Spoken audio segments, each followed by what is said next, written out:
E aí, gente, boas-vindas a mais uma análise. Hoje a gente vai literalmente dissecar um daqueles marcos absolutos da nossa história, publicado lá em 1902, a obra-prima de Euclides da Cunha, Os Sertões. A ideia aqui é descobrirmos juntos como esse livro não foi só um relato sobre uma guerra, sabe? Ele provocou uma mudança de paradigma histórico gigantesca na forma como o Brasil inteiro se enxergava. É uma mistura absolutamente fascinante de jornalismo, ciência, determinismo e, claro, muita literatura. Para a gente entender o peso dessa história, pensem nessa desproporção absurda. 4 contra 5.000. Pois é, esse foi o saldo do confronto final na Guerra de Canudos, no interior da Bahia. É um número que, sério, desperta uma curiosidade imensa na gente. Como é que foi possível chegar a uma desproporção tão brutal assim? O que levou um exército inteiro a cercar um grupo minúsculo no final de um cerco totalmente devastador? Bom, é exatamente isso que a gente vai desvendar agora. E para isso, a nossa explicação vai seguir um roteiro bem específico, refletindo a própria estrutura analítica do autor, tá? Primeiro, um repórter nos sertões. Segundo, a terra e seu cenário hostil. Terceiro, o homem, sua força e messianismo. Quarto, a luta e a crônica do massacre. E, para fechar, o choque de dois Brasis. Começando então pelo ponto 1, um repórter nos sertões, do preconceito à tragédia. Imagina a cena. O Euclides da Cunha chegou na fase final desse conflito, ali entre 1896 e 1897, como correspondente do jornal O Estado de São Paulo. E, gente, é crucial entender a ironia de como toda essa confusão começou. A elite do país acreditava cegamente que Canudos era uma grande revolta monarquista. Eles tinham um medo enorme de que fosse uma baita ameaça política à jovem República Brasileira. Mas, na verdade, era só um grupo de pessoas desesperadas lutando por sobrevivência básica. O mais louco é que o próprio autor compartilhava dessa visão preconceituosa no início. Só que a brutalidade da guerra mudou isso radicalmente, mostrando pra gente o perigo fatal que é a ignorância misturada com preconceito.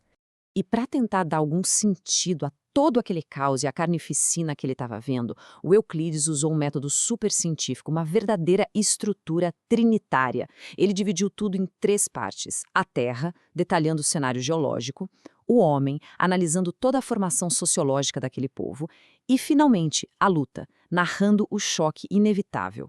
Foi uma sacada brilhante e muito lógica para tentar explicar um conflito que parecia não fazer o menor sentido. Vamos então para o ponto 2. A Terra e seu cenário hostil.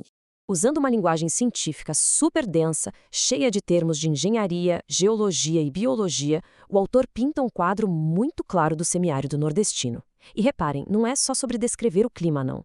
A seca é tratada ali como um elemento cíclico, um verdadeiro flagelo. A Caatinga acaba moldando um ambiente extremamente brutal, isolado tanto geológica quanto climaticamente. A imensidão e a aspereza dessa paisagem dão até um certo assombro. E para quem vive lá, essa mesma vegetação espinhosa e retorcida vira uma fortaleza natural absolutamente impenetrável para qualquer forasteiro.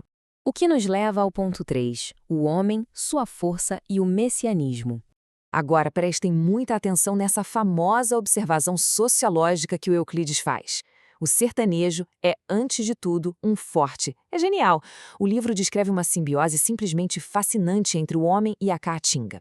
Tem um contraste gritante entre o visual raquítico, quase frágil do sertanejo quando ele está em repouso, e a força descomunal, impressionante que ele demonstra na hora da ação.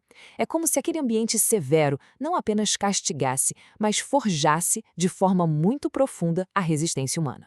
Mas olha, só a força física não explica tudo o que aconteceu por lá. Para entender o fanatismo, a gente precisa olhar para as condições de vida dessa população. O interior sofria com o abandono absoluto do Estado. Eles viviam na miséria extrema e apanhavam constantemente das secas cíclicas. Esse vácuo total de assistência acabou criando uma necessidade desesperada de amparo, de ajuda básica mesmo. E é exatamente esse padrão histórico, a falta de apoio e de infraestrutura, que serve como um terreno super fértil para a ascensão de líderes radicais no mundo todo. Em Canudos, isso abriu as portas para Antônio Conselheiro, aquele líder místico que ofereceu a única coisa que restava àquelas massas esquecidas, a esperança. E assim entramos no ponto 4, a luta e a crônica do massacre. Quando a gente compara essas duas forças, a disparidade é de cair o queixo e a ironia é simplesmente gigantesca.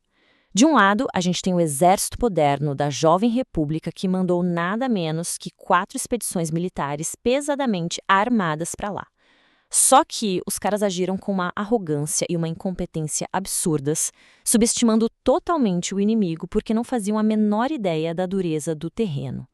Do outro lado, moradores completamente empobrecidos, lutando só para garantir a sobrevivência básica, mas que, surpreendentemente, demonstravam um brilhantismo tático impecável, usando aquele conhecimento profundo da caatinga como uma arma letal contra um exército que, no papel, era infinitamente superior.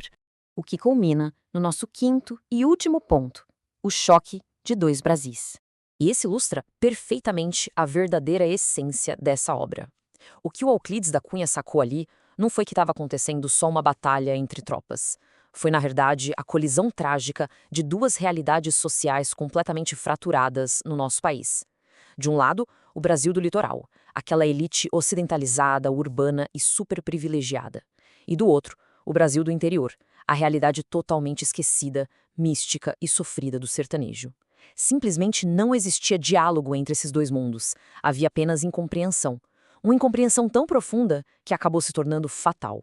A partir dessa constatação duríssima, Os Sertões acaba funcionando como uma denúncia fortíssima. O autor joga na nossa cara como o Estado resolveu levar progresso e civilização exclusivamente na ponta das baionetas e dos canhões. Pensem nisso. A jovem república escolheu responder com violência cega contra uma comunidade que, no fundo, só precisava de escola e assistência básica.